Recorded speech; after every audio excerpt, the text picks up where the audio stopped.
وَإِذَا لَقُوا الَّذِينَ آمَنُوا قَالُوا آمَنَّا وَإِذَا خَلَا بَعْضُهُمْ إِلَى بَعْضٍ قَالُوا أَتُحَدِّثُونَهُم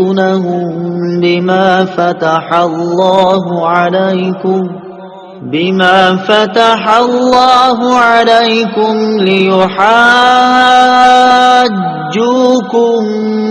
به عند ربكم أفلا تعقلون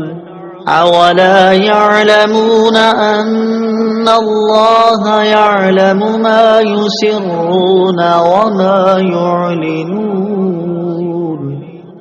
ترجمہ: اور جب یہ مسلمانوں سے ملتے ہیں تو کہتے ہیں کہ ہم ایمان لا چکے ہیں، اور جب آپس میں اکیلے ہوتے ہیں تو کہتے ہیں کیا ان کے سامنے وہ علم بیان کرتے ہو جو اللہ نے تمہارے اوپر کھولا ہے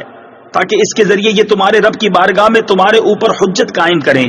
کیا تمہیں عقل نہیں؟ کیا یہ اتنی بات نہیں جانتے کہ اللہ جانتا ہے جو کچھ وہ چھپاتے ہیں اور جو کچھ ظاہر کرتے ہیں؟ وَإِذَا لَقُوا، اور جب وہ ملتے ہیں۔ تفسیر صراط الجنان میں ہے، حضرت عبداللہ ابن عباس رضی اللہ تعالی عنہما فرماتے ہیں یہودی منافق جب صحابہ اکرام علیہم رضوان سے ملتے تو ان سے کہتے کہ جس پر تم ایمان لائے اس پر ہم بھی ایمان لائے، تم حق پر ہو اور تمہارے آقا محمد مصطفیٰ صلی اللہ تعالی علیہ وسلم سچے ہیں، ان کا قول حق ہے، ہم ان کی نعت و صفت اپنی کتاب توریت میں پاتے ہیں۔ جب یہ اپنے سرداروں کے پاس جاتے تو وہ ان منافقوں کو ملامت کرتے ہوئے کہتے کیا تم مسلمانوں کے سامنے ان کے آقا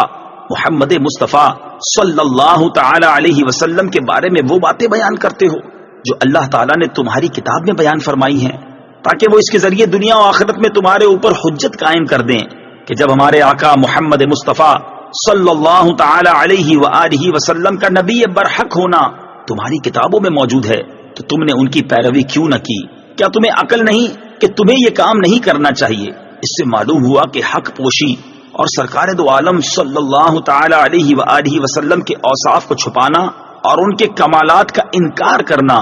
یہودیوں کا طریقہ ہے۔